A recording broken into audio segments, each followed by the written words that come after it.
Oi, sou o Valdomiro do Cristão em Educação. Vamos falar sobre teologia? Então, vamos. Quantas definições você já ouviu sobre teologia? Depois de ouvir, você ficou devidamente satisfeito ou satisfeita, convencido ou convencida de ser este mesmo o seu verdadeiro significado, o seu conceito? Veja, a palavra teologia, ela não existe na Escritura Sagrada. Ela não existe. Embora a sua ideia esteja ali, bem presente.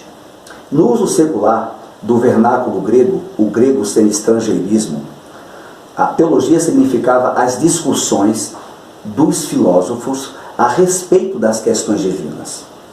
Platão, o filósofo e matemático grego do IV século a.C., no período clássico da Grécia Antiga, autor de diversos diálogos filosóficos e fundador da Academia em Atenas, a primeira instituição de educação superior do mundo ocidental.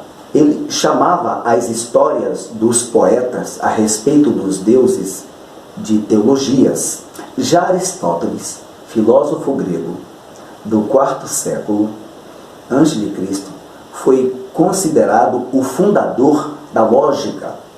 Sua obra tem grande influência na teologia cristã, na Idade Média.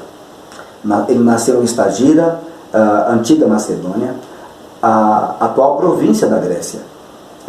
Ele ensinava ali uma divisão tríplice das ciências: a física, que é o estudo da natureza; a matemática, o estudo dos números e das quantidades; e a teologia, o estudo de Deus. Aristóteles considerava a teologia a maior das ciências, visto que seu assunto, Deus, é a maior e a mais sublime das realidades. Agora veja, etimologicamente, em termos de significado, teologia é derivada das palavras gregas theos, Deus, e logos, razão ou discurso.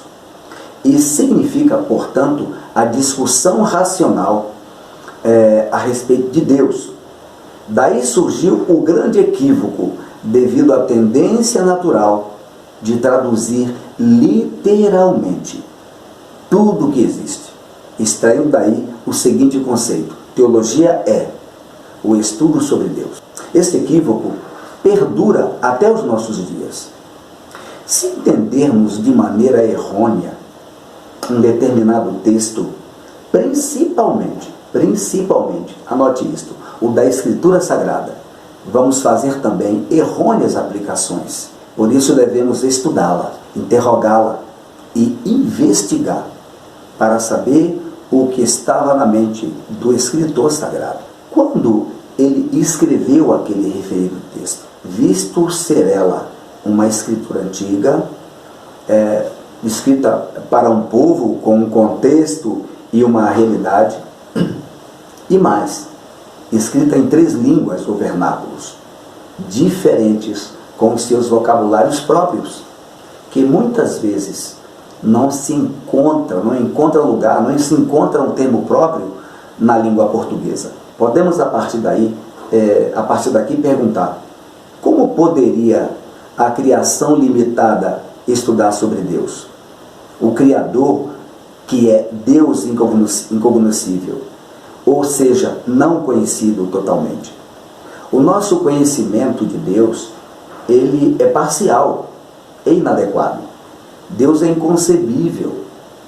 Não podemos formar uma imagem mental de Deus. E por que não? Por que não podemos formar uma imagem mental sobre Deus?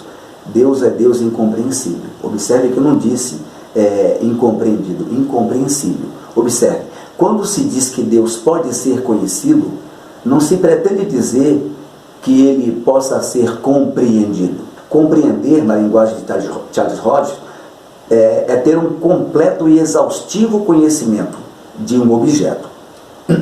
Assim diz Charles Hodge em sua teologia sistemática. Por que tudo isto? Por que esta ideia de incognição? Porque Deus preenche todo o universo que Ele criou. Sim, Ele preenche todo o universo criado. Veja o que está escrito em Jeremias 23, 24. Esconder-se-ei alguém em esconderijo de modo que eu não veja? Diz o Senhor. Porventura, não encho eu os céus e a terra? Diz o Senhor. Veja também o Salmo 139, versículo 7, o que diz o salmista. Para onde irei do teu espírito? Para onde irei? Ou para onde fugirei da tua face? A nossa mente, por causa da queda, ficou limitada. Porém, em Jesus Cristo, ela é restaurada. E mais, somente o infinito pode conhecer o infinito. E somente Deus o é. Mesmo com a nossa mente restaurada, nunca conheceremos Deus totalmente, o nosso Criador. Vamos continuar? Sim, vamos continuar. Muitas definições nos foram dadas ao longo dos séculos, mas dentre tantas, vale a pena destacar a de Charles Hodge, o professor exegeta, escritor, pregador e pastor presbiteriano norte-americano, e um dos maiores expoentes e defensores do calvinismo histórico nos Estados Unidos, durante o século XIX. Ele define a teologia como uma apresentação dos fatos da Bíblia, dando ênfase na ordem dos mesmos em suas relações. Mais tarde, no interior deste mesmo seminário teológico de Princeton, de 1887 a 1921, o professor de teologia Benjamin B. Warfield, ele propôs uma definição clássica e breve de teologia. Perceba, ele diz: a teologia é a ciência de Deus e do seu relacionamento com o homem e com o mundo. Do pensamento destes dois expoentes da teologia, nos foi entregue o seguinte conceito: teologia é o estudo da revelação que Deus faz ou dá dele mesmo, bem como a sua relação com o homem e com o mundo. O que concluímos disso aqui? Quem estuda a teologia, estuda a Escritura Sagrada. Quem estuda a teologia, estuda a revelação que Deus nos entrega ali dentro, sem invencionices, sem malabarismos, ou tentativas forçadas de tirar dali o que não está ali. Espero que a partir daqui nunca mais você repita que teologia é o estudo de Deus. Mas se vier a repetir, que você repita com esse entendimento: é sim o estudo de Deus, mas da revelação que Ele mesmo faz de si mesmo. Entenda aí. Vamos orar? Senhor, louvado, bendito e engrandecido é o teu santo e poderoso nome.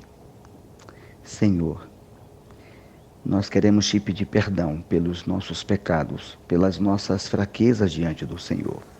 A tua palavra diz, ó Deus, que o Senhor em Jesus Cristo, é o sacerdote que se compadece de nós, das nossas fraquezas, e nos convida a nos achegarmos ao trono da graça para encontrarmos socorro em tempo e ocasião oportuna.